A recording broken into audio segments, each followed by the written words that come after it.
Good morning, good afternoon, good evening, everyone, and welcome to the world's most exciting classroom. My name is Joe Borowski, and I'll be your host for today. We have an action-packed event today. The Oosterschelde has now made its way to Concepcion, so still making its way along the coast of Chile. And today, in fact, is an exciting day because the new Darwin leaders will be joining the ship soon, about to head out onto conservation projects around the area to make incredible videos, discoveries, learning, and then share that all with us. So I always like to share my screen here at the beginning to get a feel for where we are now. Let me make this a little bit bigger. There we go. So I like this view here of the world. We've got South America down here, the southernmost tip, and you can see how we've made our way all along the coast of South America, Brazil, Uruguay, Argentina, into Chile. And you can see the last week or so, we've made our way through the fjords of Chile. If you click on some of the little image bubbles here, you can see what the ship has been up to. There's a beautiful view in front of a glacier. So a few little views here of what people have been up to. And here you can see the ship has made its way to Concepcion. So one of the favorite things that we've shared so far last week in a World's Most Exciting Classroom event was a really cool video of some blue whales. So I'm going to share that again this week because I think it is such a great video. And for those who didn't see it last week, it is definitely worth checking out. So let me share my screen here and we'll take a look at this little video clip. Where did it go? There it is. Okay, here we go. Let's take a look. So you can see here, we've got the Oosterschelde there. And then as they were making their way out towards a little bit of open water, that's when they started to see whales. So here we go. We've got blue whales, the largest things to ever live on our planet. That would have been absolutely amazing to see them close to the ship. You could see with the drone there from one of our amazing camera operators that they weren't that far from the ship. So there we go. Beautiful, massive blue whales. We learned from Stu last week, hunted almost to the point of extinction. But since whales have been protected around the world, their population, especially in the southern oceans, have made a great comeback. And then there's a tiny little clip here as we wrap up. They saw some other whale species. There were some sei whales, and then they saw these humpback whales. So all in the span of a very short period of time, they saw 3 amazing whale species. All right. So something that we'd like to do over the next couple of weeks is share some more stories from our Darwin leaders. So we've got stories coming up from places like Uruguay and Brazil, places like Argentina and Chile. And to start us off today, we have Saehui joining us. She is on the ship right now, so I'm going to bring her in from backstage. Hey, Saehui, how are you? Hi, I'm doing good. How are you, Joe? All right, it's good to see you. Thanks so much for joining us today. Yeah, it's a pleasure. All right. So first of all, were you on the ship sailing this way, or did you just join? Yeah, so I was able to see all the blue whales, the humpback whales, and it was such an incredible sight. I think magical is the only word to describe such a scene. Magical. I can imagine that. I think that's a pretty apt term to use. What about going through the fjords? What was that like? It was nothing like I had actually expected. It was we were just cruising so like calmly through the very calm waters. You see volcanoes like covered with snow. You see glaciers on the side, and it was just, I didn't know such a sight on Earth existed, yet alone to think that I would have a chance to experience it myself and see it for myself. It was incredible. All right. So just to those who are tuning in, you do hear some noise in the background, and that's just the ship. They're getting ready for the new Darwin leaders to come on board in a few hours. So I imagine it is just a beehive of activity right now, Saehui. Yeah, absolutely. We're making sure the ship is in tip-top shape before the Darwin leaders arrive. We have very cool projects coming up. We have a project about sea otters and a project about dolphins, and we're really excited to start filming them. All right. So you've had that experience. You have been in the shoes of a Darwin leader. Where was it? And can you tell us a little bit about what it was like for you? Oh, yeah, sure. My project was in a region called Punta Arenas. That's the port that the ship was in. And then the actual project was in the National Park of Torres del Paine. It's about a 3-hour drive away from Punta Arenas. So we were based on the ship in Punta Arenas, took a bus to Torres del Paine National Park, and then filmed for about 3 days very intensively going to the park. Actually, I got the chance to live or like stay inside the national park on one of the places that the park rangers actually live in. So that means I got the best views when all the tourists are gone, and I got to stay like right next to the visitor center with all the park rangers, with the views of the massif right in front. And yeah, I felt like it was such a special experience. And the species that I particularly focused on was a species. Should I reveal it now? Or yeah, I guess I could talk about it. It's a species called the Huemul. It's an endemic species of deer that only lives in this very specific region. And so I look forward to sharing this video with you and to share what this experience was like. Excellent. And before we do play the video, there's two things I want to talk about today. Sure. One is just to kind of set the scene. These are pretty endangered, aren't they? Oh yeah, there's the exact number is unknown because they're really, really rare to see. Actually, not many people get the privilege of seeing them. I'd say there's about 1,500 left in the world.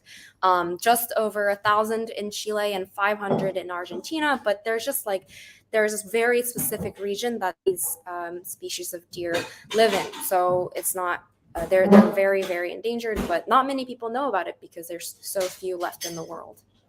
All right. And to those who are tuning in, we have a grade 6 class joining us via audio, and they're going to ask some questions shortly. But those tuning in, use the YouTube chat sidebar. Of course, let us know where you're tuning in from. And then as you watch this video, the first in the series of 3, if you have any questions, put them into the comment section for us in the live chat, and we'll answer some of those shortly. What do you say, Saehui? Let's jump into this video. Let's do it. All right.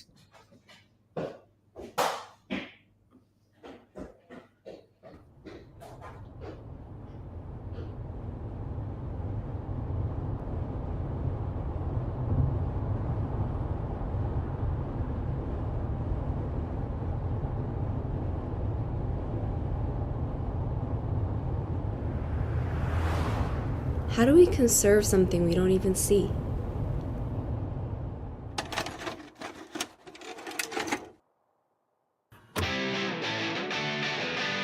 Torres del Paine, the 8th wonder of the world. They say it's a magical place, and I was lucky enough to experience it for myself.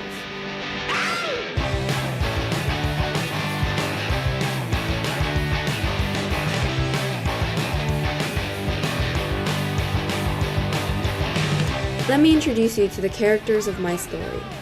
That's Fiorella, who wears her flamingo earrings, and she's one of those people who knows every bird and plant species around you. Oh, that's Jorge, who blasts 90s rock music in the car and is totally a badass in every way. That's Barbara, who's an expert sandwich maker, always cracking me up with her contagious energy. Oh, and that's me, not knowing what adventure was ahead. I think this is one of the most beautiful things I've seen in my life, but also the most windiest places I've ever been. I'd say the first thing I noticed about Torres del Paine is that it's windy. It's very, very windy. And then I think the second thing I noticed is that it rains pretty much every day. And you might think that's a bad thing, but it actually means that you could see rainbows every single day, which is pretty cool.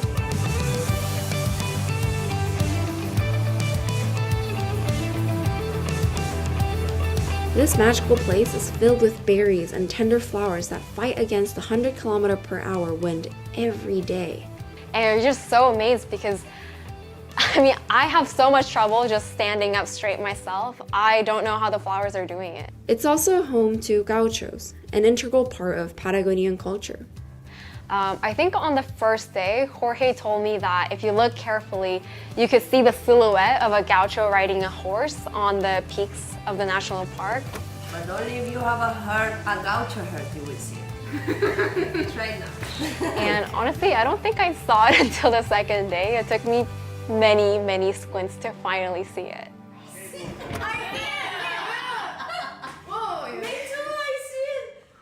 But most importantly, this place is home to the critically endangered species called the Huemul.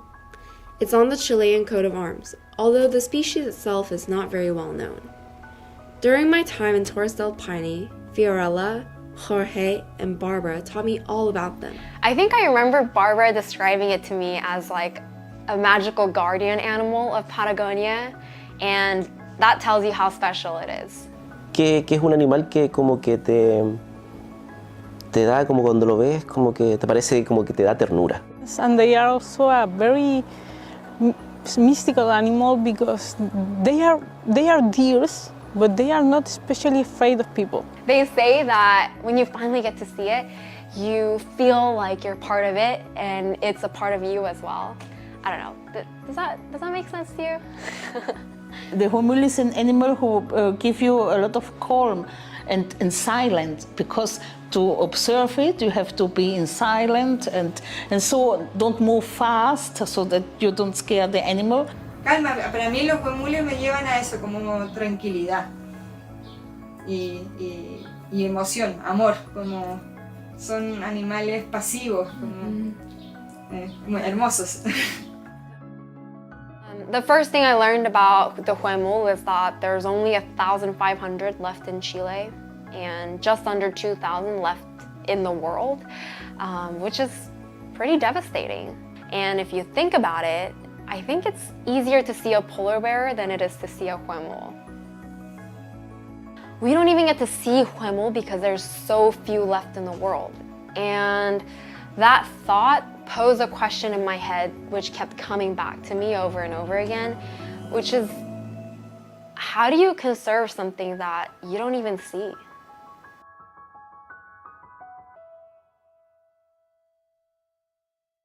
And they chose kind of a funny picture for the Huemul. It's just, there's like thousands of other better pictures. Maybe this is why there's low awareness about it.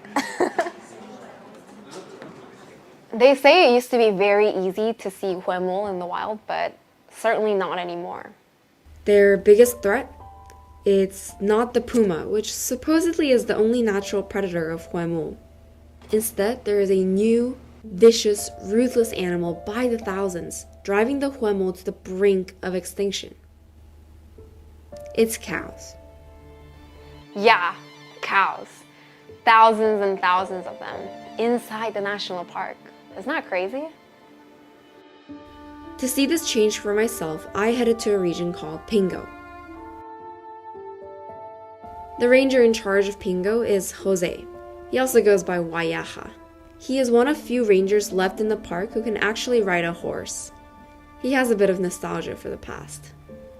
He was like Huemul, but in human form.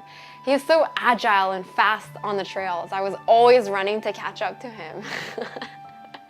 Este parque para mí significa mucho. Para mí fue toda mi vida. Me crecí. Aprendí a trabajar acá en el parque, guardaparque. Muchos guardaparques entregamos nuestra vida para que vengan muchos turistas, nuestros hijos, nietos, vengan y crecer todo esto. En mi vida no.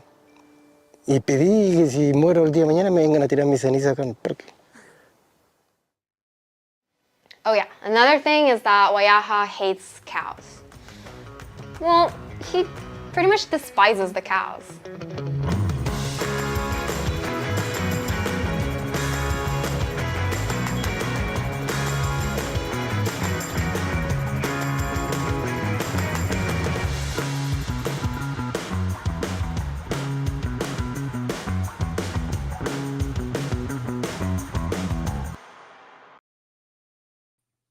All right, let's get you back in here, Saehui. What a great start. And I can see that Jorge probably inspired some of the music you had in the background. Yeah, definitely. This was just the first out of 3 episodes. So in the coming days, we'll continue this search for cows that we started. We have some exciting films coming up that talks about how we find these cows, how do we track them down, and what kind of damage are they actually doing. Here in this particular film that you guys saw, it was a sneak preview of the interplay between cows and the Huemul, but you can imagine it's not such a pretty sight.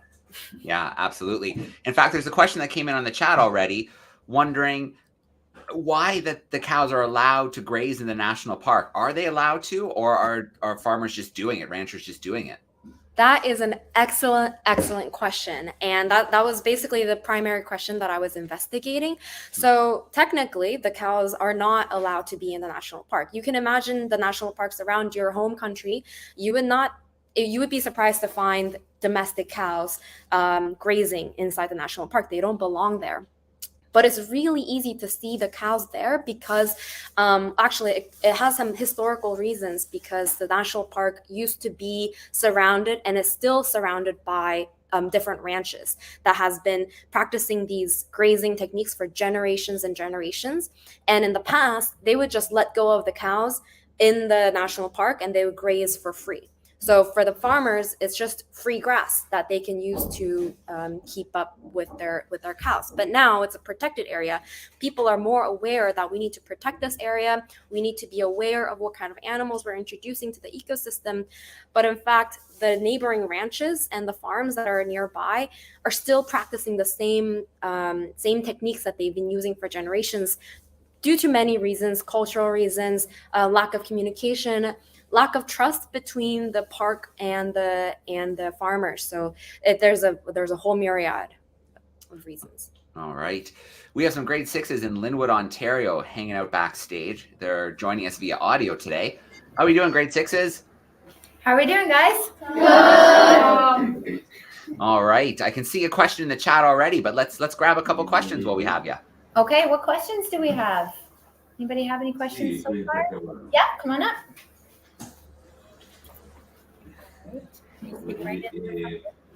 Yeah.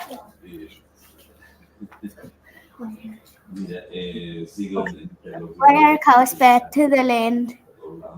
Sorry?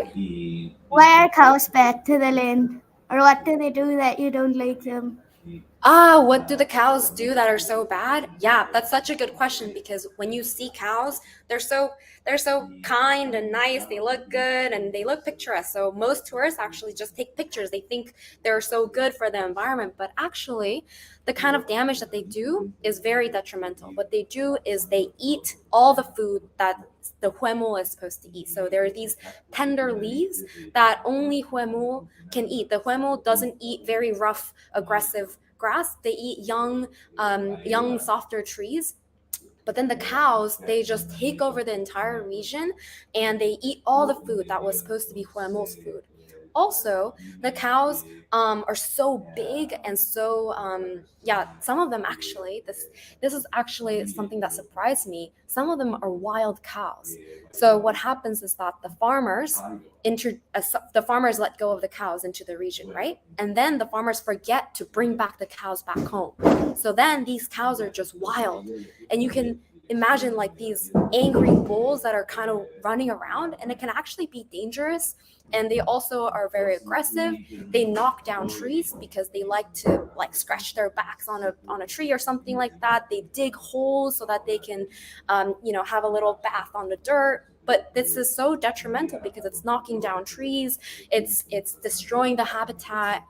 Young grass don't have the chance to become big trees because when they're so young, the cows just eat it and then they're just gone. So it was really shocking to see that these very quiet, gentle animals such as cows can do such big damage. That's a great question. All right, grade 6. Did you have one more for us? We do. I think we have at least one more. Levi, right. Have you seen squirrels? What was the question? Ask again. Have you seen squirrels?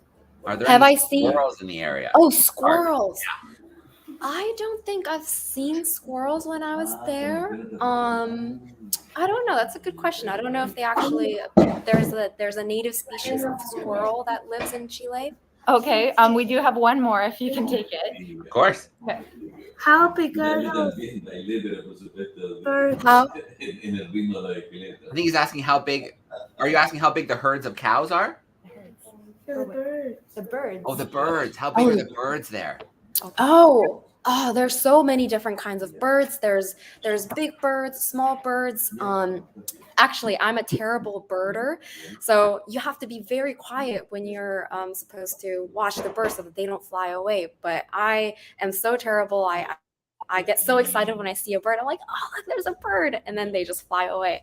But one of the members of my team that I worked with at the park was a birder, and she was able to point out what they were doing to different species, and that was really cool to see. Oh, and another thing is that there's a very tasty berry that only grows in this area, and it grows on the ground, and the birds love it. They love it so much, but humans also love it. So what I got to do was you get to pick up the berries from the ground. It's not growing from a bush or anything. It's like on the ground, and people walk on top of it. And that's surprising because the berries are so strong they can be walked on, and they can still grow. So you pick the berries up, you put it in your mouth, and then you continue hiking because they give you so much energy. All right, very cool. Well, grade sixes, stick with us because in a little bit we're going to have our second guest join us from the Toucan Rescue Ranch in Costa Rica. So we'll be sure to get some of your questions then. We have someone in the Netherlands here, Saehui, who's curious about the park. Is there a maximum number of tourists who can enter during the day? That's a good question. I don't think there's a maximum number, but there's certainly a lot of tourists, like thousands and thousands of tourists every single day that come from all over the world. And that's actually another part of the conservation problems that the park faces, because there's so many tourists, and some of the trails that the park has were not necessarily meant to accommodate so many number of tourists. So there are these paths that are eroding and kind of destroying the natural vegetation. So what the organization is doing, the organization that I worked with, is they're trying to make better engineered trails. So did you know that you need to think a lot about how to make these paths that go along these national parks? So how to create better engineered trails that are not as destructive, that keeps people off of the natural native vegetation. So that was also another cool thing that I learned. All right, very cool. One more question for you, Saehui, and then we will let you continue with the preparations today. Any condors in the park? Do you know if there are any condors in the park? Definitely. I think I've seen condors. Definitely many. Yeah. All right, very cool. Well, Saehui, you have an exciting day ahead of you with the new leaders to welcome aboard and get out on their projects. Do you know how many there are this time? Is it 5, 6? There's two. So it's a small group, and it'll be a great chance for us to focus deep about these two projects about sea otters and dolphins. And we're very excited to welcome them on board this afternoon. Excellent. Well, Saehui, we can't wait to see the next 2 videos in the series. Hopefully they'll be posted on the DARWIN200 YouTube soon. But thank you so much for taking a little time today to hang out with us and share your Darwin Leader experience.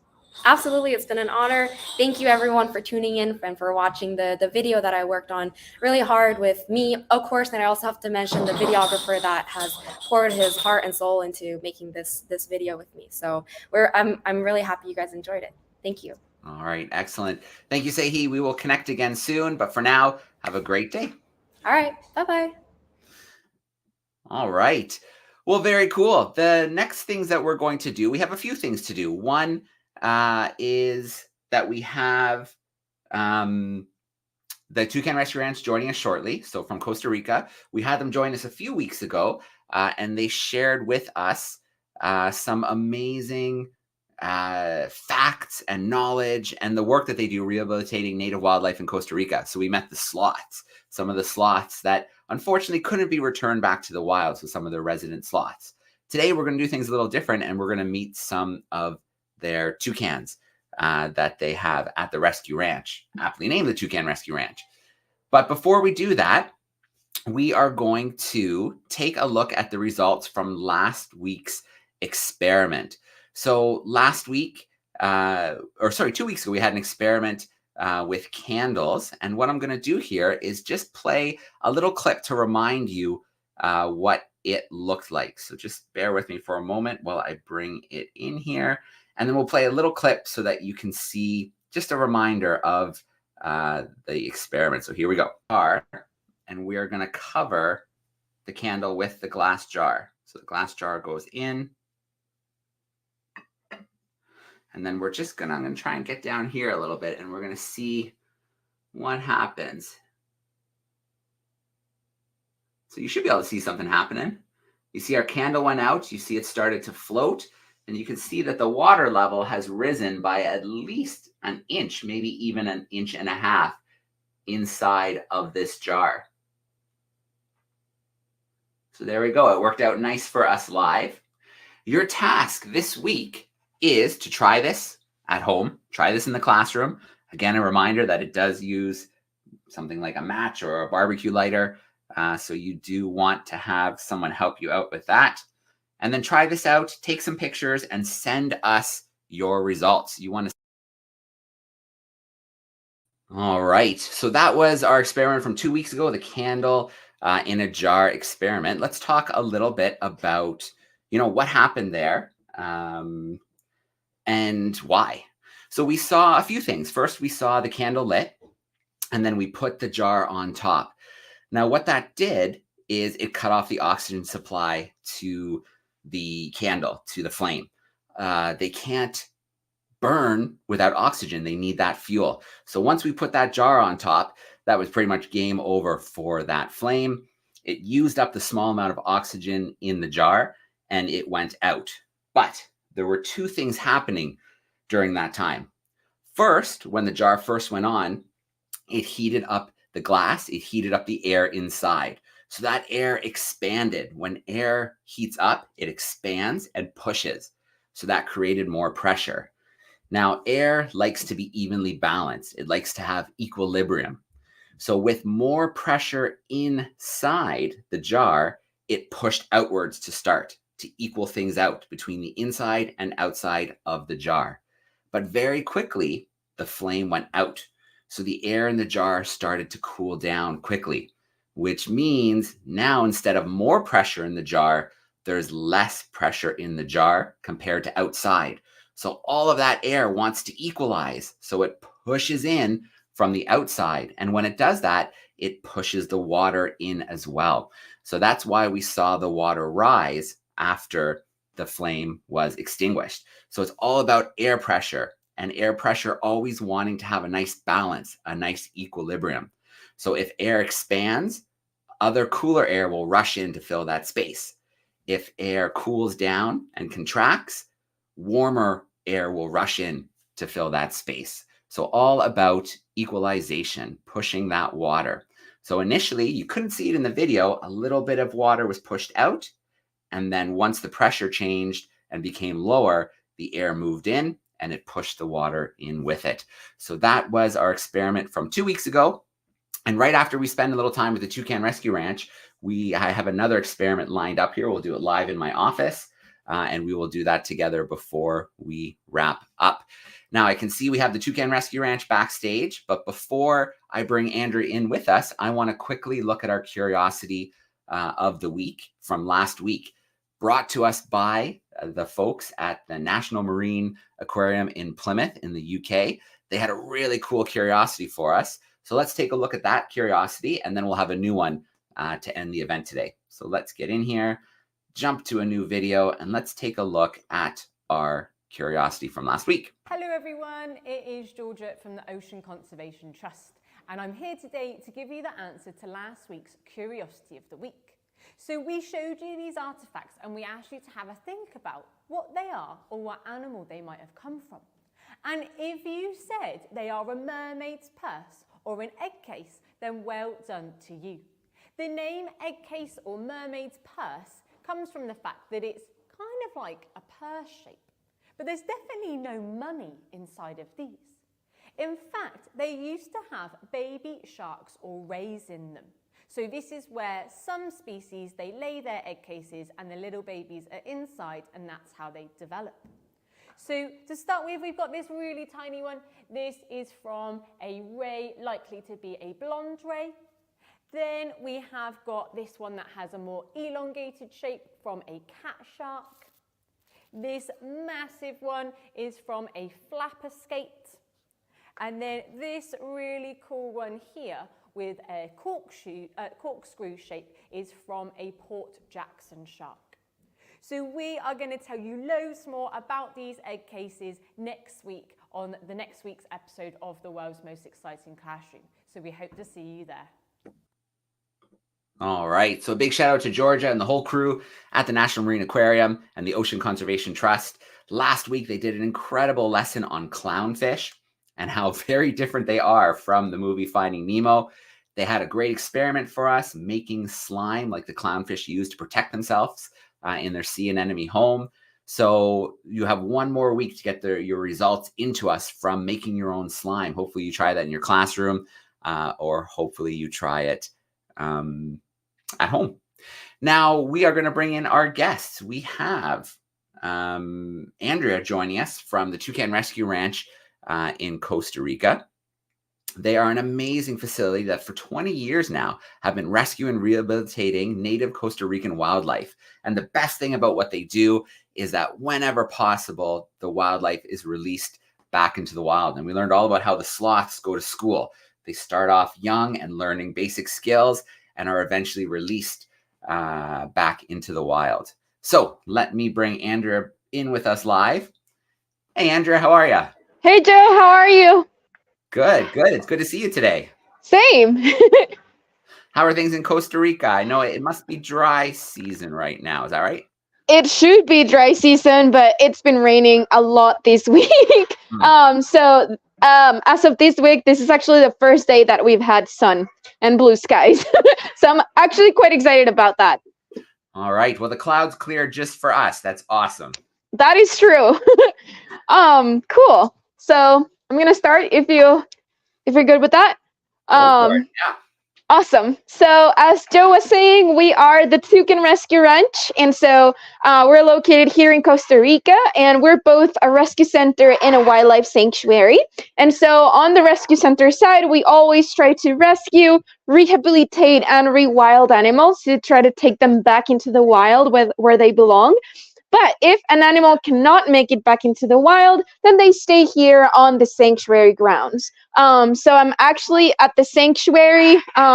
This is where we have all of our permanent resident animals, which means all of those animals that unfortunately were not able to go back into the wild because of different reasons. We started 20 years ago, which is very exciting. And as the name of the rescue says, we actually started with toucans. So our founder, Leslie, she came to live to Costa Rica when she was younger. Then she went back home to the States. And when she was older, she came back to Costa Rica again. And she started volunteering at these macaw place where they were, of course, helping macaws. And she learned that here in Costa Rica, a lot of people were only helping macaws and parrots. But when it came to help toucans, not a lot of people wanted to work with toucans because they didn't think they were as popular or as cool as the macaws, or that they needed as much help as the macaws. So Leslie decided that she wanted to create her own rescue center that would focus on toucans. And so we got to start rescuing toucans back in 2004, and we have never stopped. So I have one of my toucan friends right in front of me. So I'm actually just going to flip my camera so that it faces front.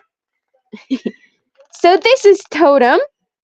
And of course, we're going to start with him because he is super cool.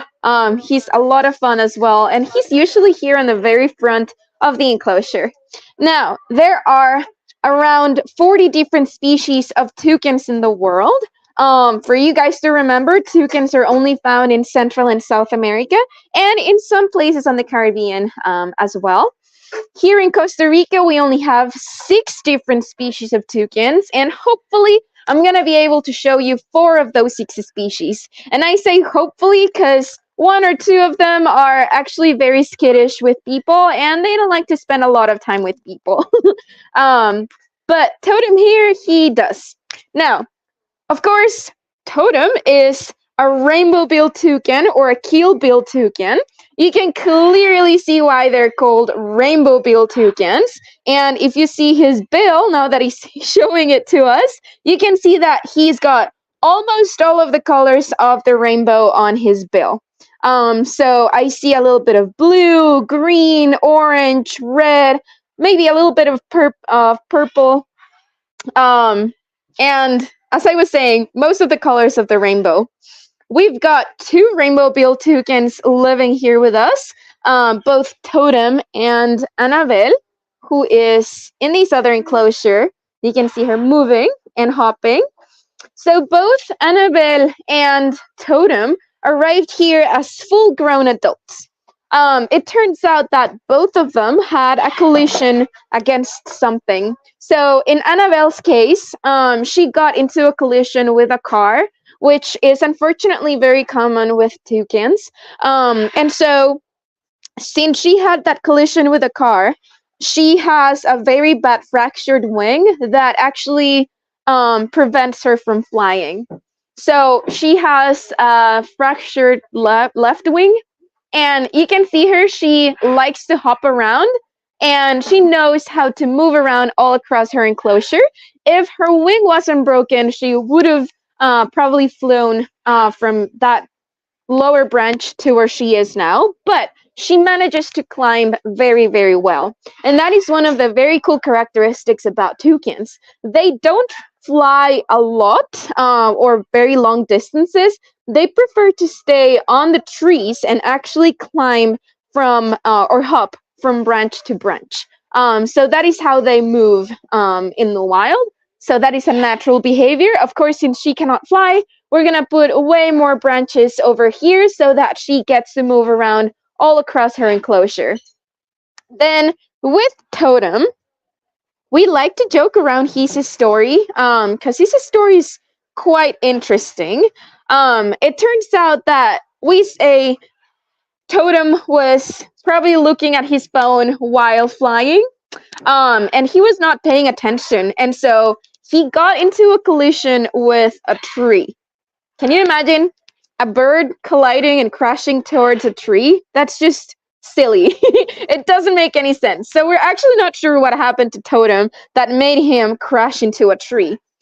Given that he is so friendly with people, as you can see, he's very interested in me and in you guys, we think that maybe he was kept as a pet and he was not able to fly very well, and that is why he had that collision against the tree. But he moves around pretty well. He also has a fractured left wing, this side, so you can see that it looks a little bit like wonky and floppy, and that is because of his fracture that was not able to heal. But he's doing very good. He is an amazing ambassador for his species, and as you can see, he loves to be the spotlight. And I see a yellow feather on top of his head, and that is very, very cool. Is that a new feather? I've never seen that one. So moving on to our next species of toucan, we're actually going to move towards a relative of rainbow-billed toucans. We're going to move and see the chestnut mandible toucans. So chestnut mandible toucans like Zuri over here, who does not like me or girls in general, so that's why she's trying to fight with me.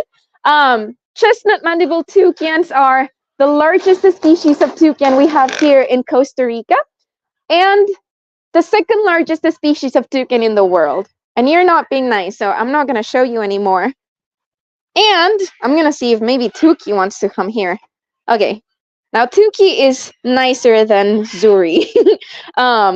And he's usually a little bit calmer than Zuri. Now, as I was saying, these guys are one of the largest species of toucans. They are still both juvenile, so you still cannot see how big they can get. However, if I go and show, for example, Moonshine, who is in the southern enclosure, you may get to see that Moonshine is way bigger than Tuki and Zuri, especially his bill. So Tuki and Zuri are both around like 2 to 3 years old, so they're still quite young. Moonshine here is one of the oldest toucans we have on the property. He might be older than 10 years old. And so he is very mature. You can see that very big bill. And speaking of their bill, these guys, they get to regulate their body temperature with that bill. So that means that if they are very hot, if it's a very hot day, what they're going to do is that they are going to send most of their blood flow to their bill. They're going to open it up and let the cooler air cool themselves down a little bit. However, if it was too cold like these past days, or during the night when they are sleeping, what they're going to do is that they're going to puff their feathers a little bit. They're going to send most of that blood flow to the rest of their bodies, and they're going to put their bill underneath their wing, so that way they can be a little bit warmer. Another thing that toucans can do with those very long bills, I'm going to go back to Touki. So maybe he can show us his very beautiful bill. Is that these guys can also help themselves grab fruits and insects with those bills. So for example, if they want to catch an insect that is inside a hollow cavity on a tree, they can put their bills inside and they can grab those insects. And speaking of their diet, toucans are omnivore animals. So that means that they eat basically everything. Most of their diet consists on fruits, but they can also eat many other things such as insects, baby birds, birds' eggs, smaller mammals like rodents, for example, squirrels, rats. Sometimes they can eat bats. They can also eat frogs, snakes, lizards, you name it. They can eat a bunch of different things. One of the things that they cannot eat are seeds, especially not like very strong seeds, like macaws would do and parrots. So let's say, let's think of an almond seed. If you give an almond seed to a macaw, they are definitely going to destroy it because they have a very big, powerful beak. However, if you give almond seed to a toucan, it's actually not gonna be, it's not gonna get their attention as much because they're not going to be able to break it. Even though their bills seem super strong and big, they're actually very fragile. They are made out of keratin, same as our fingernails. And so they can break their bills if they do a lot of strength with them. They can also not digest the seeds. So not being able to digest the seeds actually help them be very good seed dispersers. So seed disperser animals, are you going to show us your papaya? Oh, that is a very nice chunk of papaya. Are you struggling to eat that papaya? Yeah, that was a very big chunk. Do you want to come here, down here? So since they cannot digest the seeds, sometimes they eat smaller berries that have very small seeds. And so they're just going to swallow them. And then whenever they go to the bathroom, they're going to poop out all of the seeds. And then you can see the seeds germinating from their poop, which is always super interesting. Especially because some species of plants, they need their seeds to go through the digestive system of some animals for them to be able to germinate. So some other animals that are very good seed dispersers are monkeys. Bats are also very good seed dispersers. And almost all of the animals that can eat fruits and will poop out those seeds are going to be very good at dispersing those seeds. Now, I'm going to try to show you another species of toucan. She's very skittish, so I'm not sure if she's going to stay here on the front. So this is Amber. Amber is a fiery-billed aracari. So fiery-billed aracaris are a medium-sized species of toucan. these guys are an endemic species. So being an endemic species means that their distribution range, where they can be found, is very, very limited. So here in Costa Rica, you can only find them, or should only find them, on the southern Pacific side of Costa Rica. And also a very small part of Western Panama, our neighbor. And so if you ever come here to Costa Rica to visit and you go to the southern Pacific side on the beach, you may get to see these guys in the wild, which is very, very cool. What are you doing? You can see that her colors are not as vibrant, or she's not as colorful as the other toucans. And actually that helps them camouflage a lot. And even with the rainbow-billed toucans, even though they have those colors, especially on their bills, they are going to help them camouflage extremely well. Before I started this session, there was a wild visitor, a wild rainbow-billed toucan that comes here and visits, but he flew away, so I cannot see him anymore. But he was on a tree. Like, he was perfect to show him to you guys, because he was blending in so well against the tree and the branches and the leaves. So you could have understood a little bit more how well they can camouflage. And then we have our last species that we have here at the ranch, and those would be the collared araucaries. You can see that there are some similarities between collared araucaries and fiery-billed araucaries, especially that these guys, they have like the same dot on their chest and almost the same colors. One of the main differences is that these guys don't have those rainbow bills like the fiery-billed araucaries. Joe, I don't know if there's any questions or if there's any time for questions. There's always time for questions, Andrea. Thank you so much for showing us the 4 species. And it's a bummer that the wild one flew away. That would have been cool too. Yeah.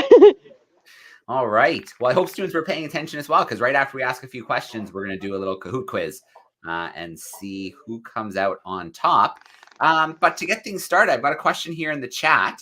How long can a toucan generally live in the wild? So it's going to depend on the species, but the span can be from 10 to maybe 15 years or so. All right. And I imagine in captivity, a little less threats and danger, it can be even longer. Correct. It could go all the way to 20 years in some species. All right.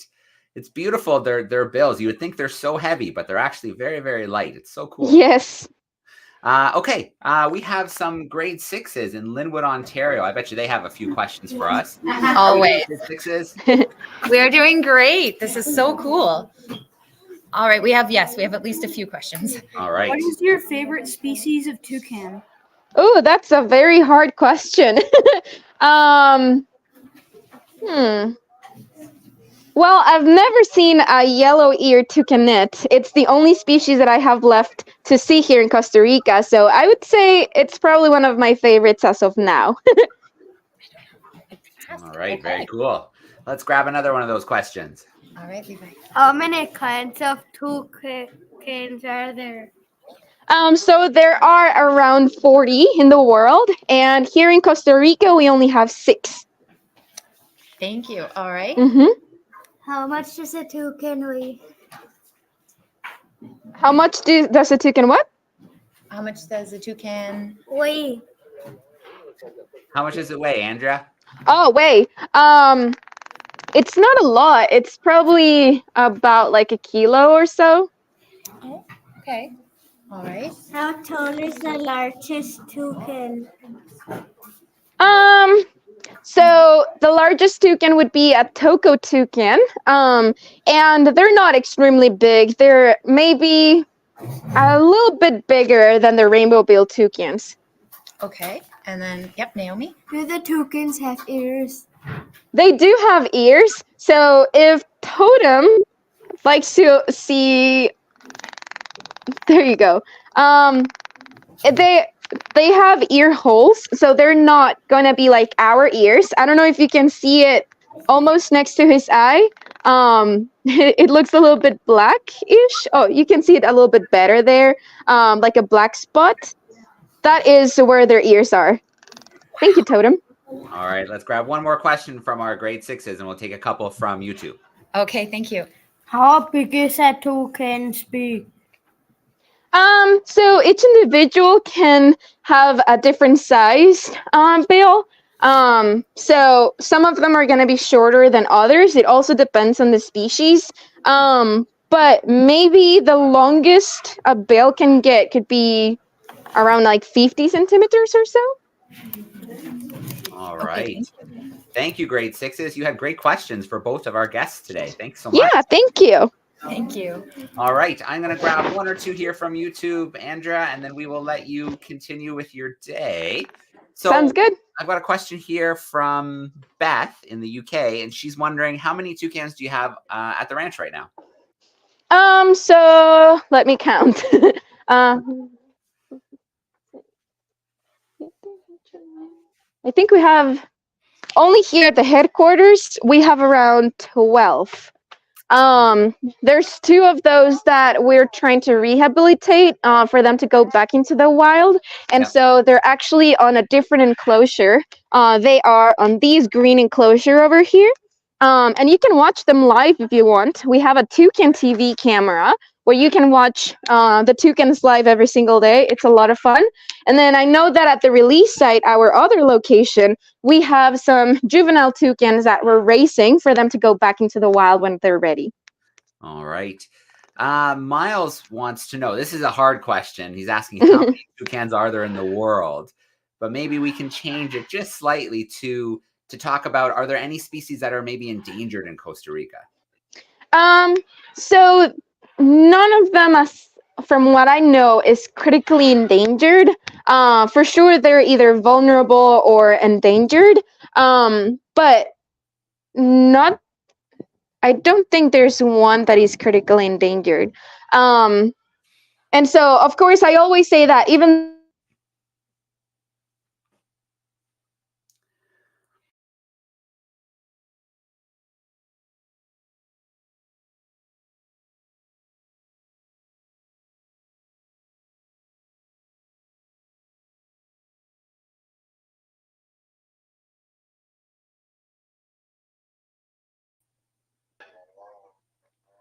Oh, we lost you for a second, Andrea. You still there? Sorry. Yeah, I'm still here.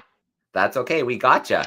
So that's good to hear that we're obviously keeping an eye on them, but there aren't any critically endangered ones in the country. So that's pretty good. I'm definitely going to check to double check, but I think there's none that is critically endangered. All right. And we'll wrap up before we let you go, Andrea. We have one more question. Are they threatened at all by like the pet trade because of their beauty? Yes, unfortunately they are. So as I was saying, we think that Totem here was kept as a pet, but we're not sure.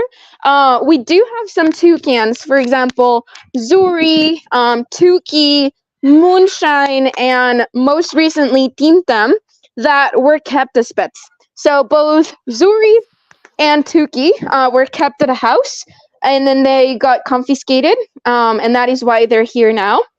Then Moonshine, he got saved from the black market trade. Someone was going to sell him to become a pet. And then he got confiscated and came here to live with us.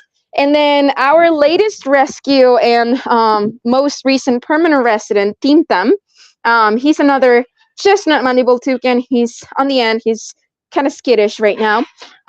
He was also saved a couple weeks ago because someone wanted to trade him over for some very bad things. And so the police officers, they rescued Tintam and they brought him here.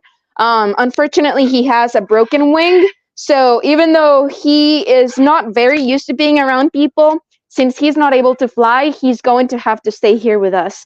Maybe if he didn't have that broken wing, we could have rehabilitated him and teach him how to be a wild toucan again and put him back in the forest. But unfortunately, that's not going to be the case for him. All right. Well, Andrea, I want to start off with a huge thank you. We love visiting the Toucan Rescue Ranch. You and the whole team do incredible work. thank you so much for being with us on a second World's Most Exciting Classroom event to share another side of the conservation work that you do. Of course. No, as always, thank you so much for inviting us and for always keeping us in the loop. All right. Andrew, thank you so much. Enjoy that sun today. Thank you. We'll connect again soon. Yep. See you soon. Bye, everyone. Thanks, Andrea. Okay, well, let's play that Kahoot. I know we've been waiting for it. Let me share my screen here. Let's bring the Kahoot front and center. So our pin number for today is 506-1137. But first, you have to go to kahoot.it. So you can see up at the top, it says join at www.kahoot.it. Then it will ask you for that pin number. And today's pin is 506-1137. If you have a device at your desk, you could join that way. If not, your teacher could pop it up at the front of the room and you can shout out your answers to him or her. We have students joining from home. You can use a device like an iPad or a phone to scan that QR code and it'll bring you right in. We are going to do our experiment and then we will be done for the day. So 2 more things before we wrap up the world's most exciting classroom today. This is a really cool experiment, so stick around if you can. It will also be online in the experiment playlist by the end of today as well, so you can check out the experiment there. It looks like students are joining, classes are joining. It's starting to slow down a little bit, so we'll give it maybe another 10 seconds or so, and then we will get it started. I see another question in the chat about toucan bites hurting, and definitely, they definitely don't feel good. Their bills may be light, but they are very strong. And they can be very delicate too, which is pretty cool. You might have saw some of them take the fruit and they kind of hold it at the end and they toss it up in the air and they catch it and then they swallow it.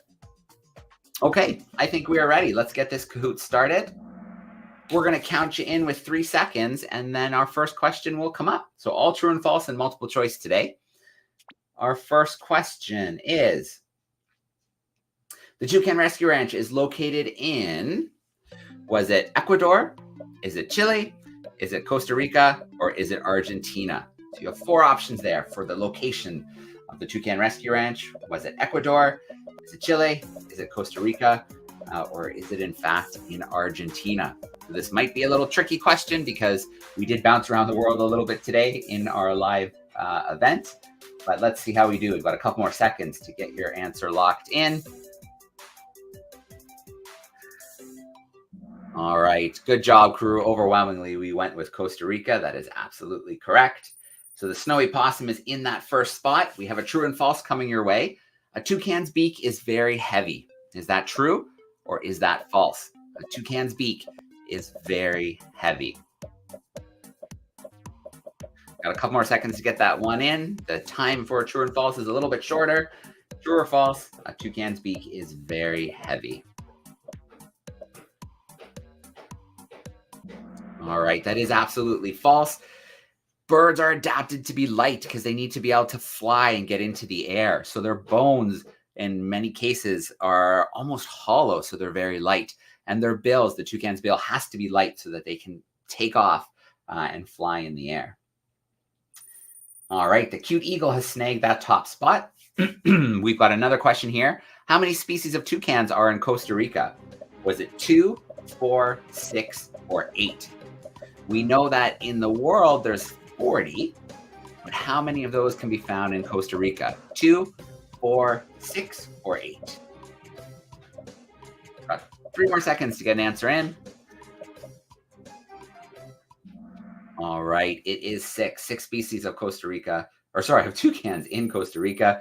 The cute eagle is holding on to that spot. Toucans are they herbivores, so they only eat plants? Are they omnivores? They eat plants and animals. Are they carnivores? They only eat animals. Or are they a frugivore? So they only eat fruit. So what do you think? We've got about 15 seconds to get your answer in. Do they only eat plants as herbivores? Are they omnivores, so plant and animal? Are they carnivores, so they eat just animal meat? Or are they frugivores, eating only fruit? 2 more seconds. All right, they are omnivores. They eat both plants and animals. They're opportunistic. Cute eagle is holding on. 1 more true and false before we wrap up our Kahoot. All right. Toucans help spread seeds around the forest. Is that true or is that false? Are they seed dispersers, meaning that after they eat, they help spread seeds around the forest? True or false?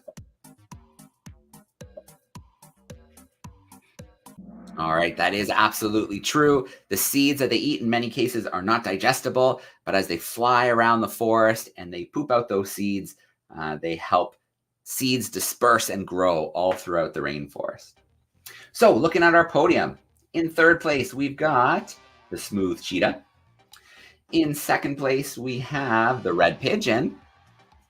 And holding down that top spot, the cute eagle was able to hold on. So if you are the classroom with the cute eagle, you need to send a message to ebtsoyp@gmail.com, ebtsoyp@gmail.com, and we will get your prize to your classroom. So a $50 Amazon voucher. Very, very cool. So to wrap up today, I'm going to stop sharing my screen and we're going to do an experiment for today.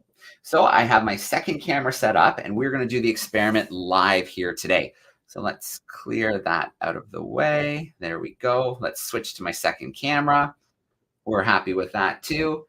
And let's get our materials that we need for today's experiment.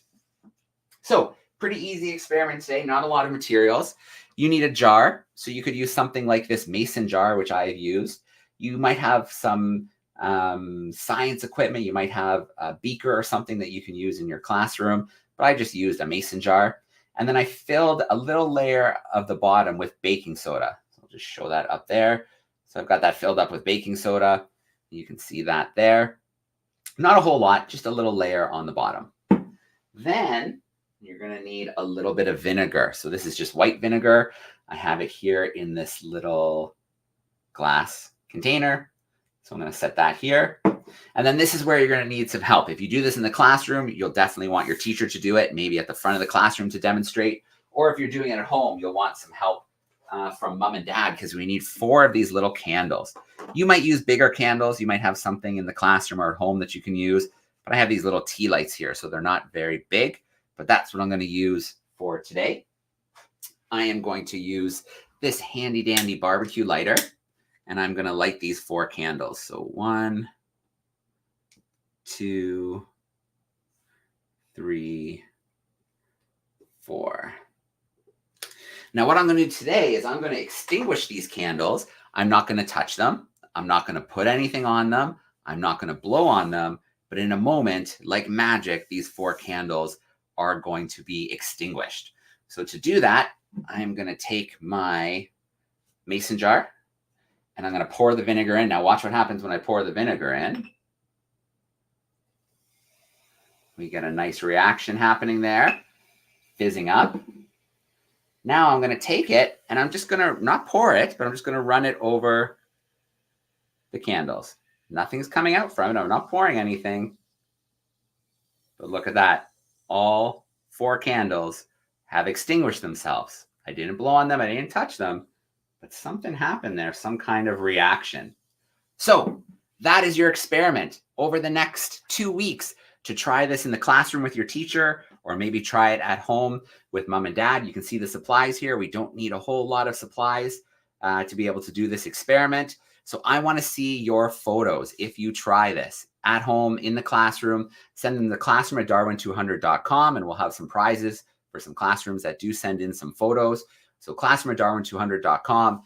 Give this experiment a try. And if you want, you can add a little note what you think happened.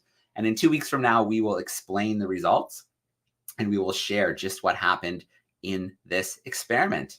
So there we go. We're coming to the end of another World's Most Exciting Classroom, but we can't say goodbye quite yet because we need curiosity of the week. We saw the answer to last week's curiosity was the shark egg cases or mermaids purses, and we saw those from a few different species.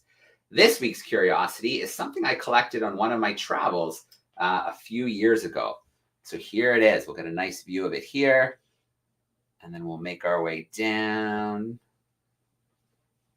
And then we see it there at the very bottom. So there we go. That is this week's curiosity. Have a think with your teacher, have a think in the classroom, and see if you can find the answer to this week's curiosity of the week. The link is still up there for you, classroom@darwin200.com. You have 1 week to send in your answer for the curiosity of the week. All right, we are going to wrap up for today. I am going to switch my camera view so I come back in. Thank you so much for being with us today. Our live connection from the ship with Saehui, with Andrew at the Toucan Rescue Ranch. We had our experiment, our Kahoot quiz. It was another jam-packed World's Most Exciting Classroom. But as always, we have to end off by a huge thank you to our sponsors, to our supporters, without whom we would not have been able to do the DARWIN200 expedition or to do the World's Most Exciting Classroom. So let us wrap up for the week. Thank you so much, everyone, for being with us. And let us take a look and thank our sponsors.